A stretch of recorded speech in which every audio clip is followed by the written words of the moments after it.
And so what we learn about now through really 2025 science is the impact of social media on what we call a dopamine drop. Now, what do I mean by a dopamine drop? Well, when I talk about dopamine drop, I'm going to be showing you today over the next little while we have on how this impacts their behavior and how it impacts the brain. You see, under the age of 25, all our kids, all us human beings, our brains are so incredibly plastic. They are this concept of neuroplasticity, right? They are changing all the time. You see, when you're under the age of 25, if I cover an eye, make you close your eye and I tape it shut and I cover it with an eye patch every day, by 25, if that's in the first year or two, you will become blind in this eye from not using it because your brain will switch off that part of its ability to see out that eye because it's not needed. If I do that to you after the age of 25, no change in the brain. That is the big shift in how fluid and changeable the brain is in these early years. And so giving access to something that is going to cause this is so incredibly dangerous. Now, you don't have control over that, right? You can't control what parents decide to do with their kids. But I need to show you what it's doing to them and what you can do about it. So when it comes to this dopamine drop, I need you to know that dopamine we've often spoken about as the reward drug. And don't get me wrong, that is still correct. It is the reward drug. But what it is more than the reward drug is not the end goal of reward.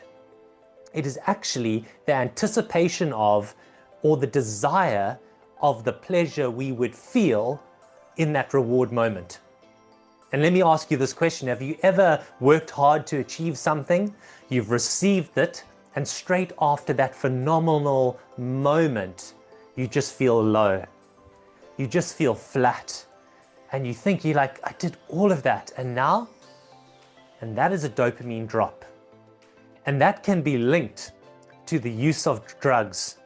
That's all about shooting the dopamine up through the roof.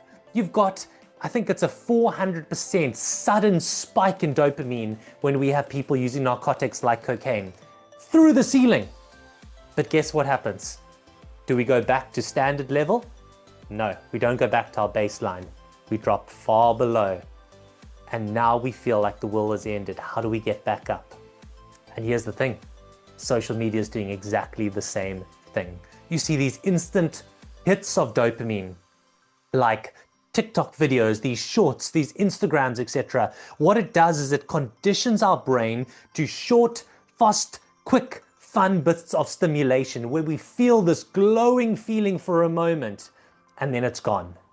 And it quite literally is changing the brains. And then these children are coming to your school and expecting the class to give them that same environment with these big ups and then these sad low downs. And that's not how the school's designed.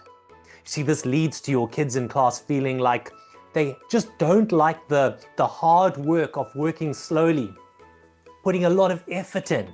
It's so frustrating for them. They're not motivated unless they know there's definitely a reward. So I'm only going motivation if I know I'm getting something at the end. I only know if it's definitely going to be completely out of the blue novelty, then I'm not interested. And I'm also, you just start seeing this almost flatness, specifically from our teens, and even boredom, as many of you shared in that previous slide.